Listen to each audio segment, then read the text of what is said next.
Good morning students. Online class में आपका स्वागत है। अभी तक हमने अलंकार के बारे में अब हम पढ़ रहे हैं। इसमें हमने अनुप्रास, यमक, रूपक, अतिशयोक्ति, उत्प्रेक्षा आदि अलंकारों के बारे में अध्ययन किया है। आज हम अनियोक्ति अलंकार देखेंगे। देखिए, अनियोक्ति की अलंकार की परिभाषा है जहाँ प्रस्तुत अर्थ को अप्रस्तुत अर्थ द्वारा सूचित किया जाए वहाँ अनियोक्ति अलंकार होता है। अर्थात जहाँ बात तो किसी व्यक्ति के लिए कही जाए लेकिन उसका नाम न लेकर किसी अन्य व्यक्ति का उदाहरण या किसी अन्य व्यक्ति के माध्यम से वह बात उस कही जाए वहाँ अनियोक्ति अलंकार होता है। जैसे देखिए, जिसे कुछ कहना हो उसे स्पष्ट शब्दों में न कहकर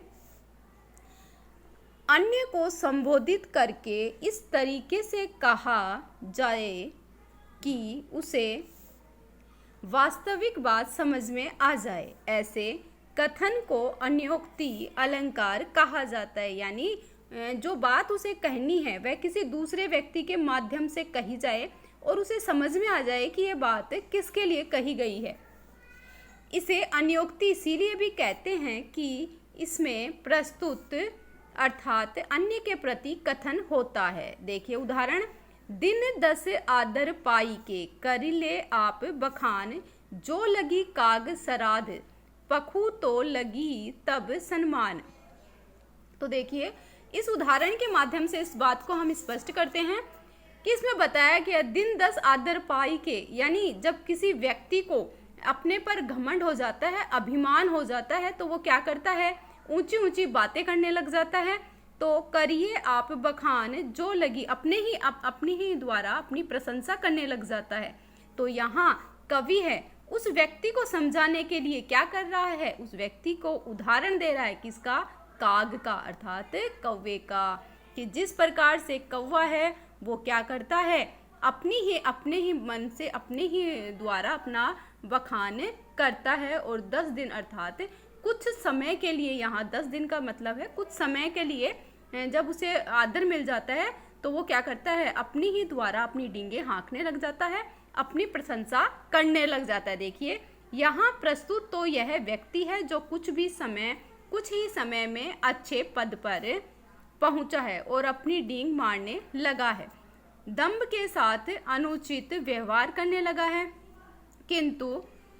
किंतु उसके इस अनुचित व्यवहार को स्पष्ट करने के लिए कुछ भी नहीं कहा गया है, अपितु कवि ने यहाँ सम्मान अप्रस्तुत कव्य का वर्णन कर यथार्थ को प्रस्तुत किया है। यानी यहाँ उस व्यक्ति को न कहकर कव्य के माध्यम से ये बात कवि ने स्पष्ट की है। तो यहाँ अनियोक्ति अलंकार का प्रयोग किया गया है।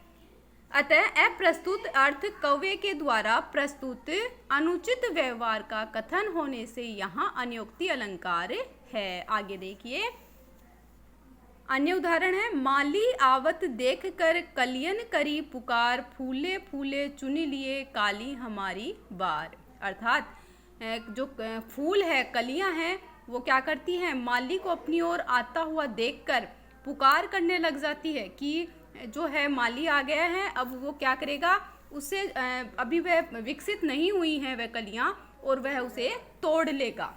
तो यहाँ प्रस्तुत के माध्यम से अप्रस्तुत बात कही गई है।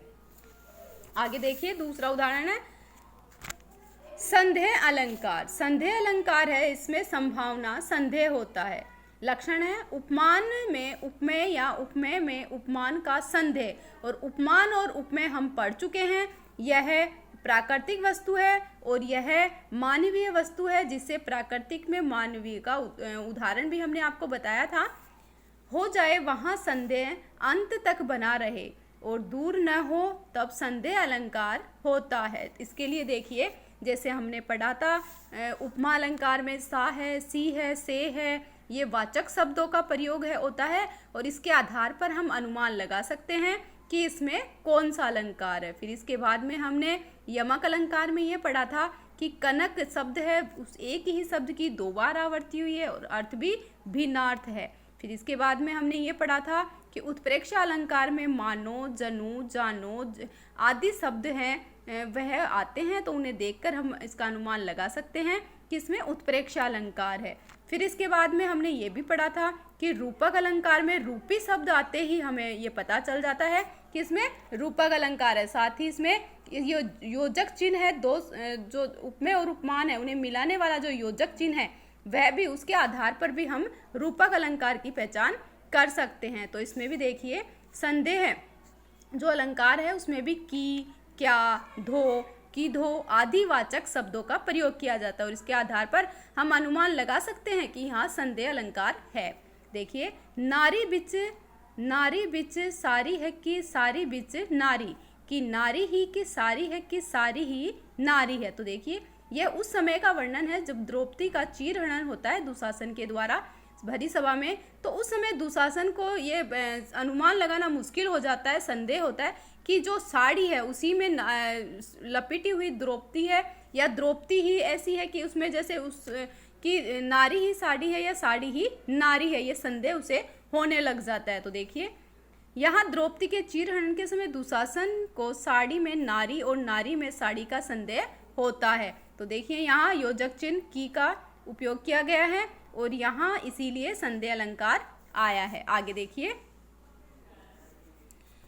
कहूँ मानवी यदि मैं तुझको तो कैसा वैसा संकोच कहाँ, कहूँ दानवी तो तुझ उसमें लावण्य की लोच कहाँ, बन देवी समझू तो वह होती है भोली भाली, तुम्ही बताओ अंत कौन तुम हो रमणी रहस्य वाली।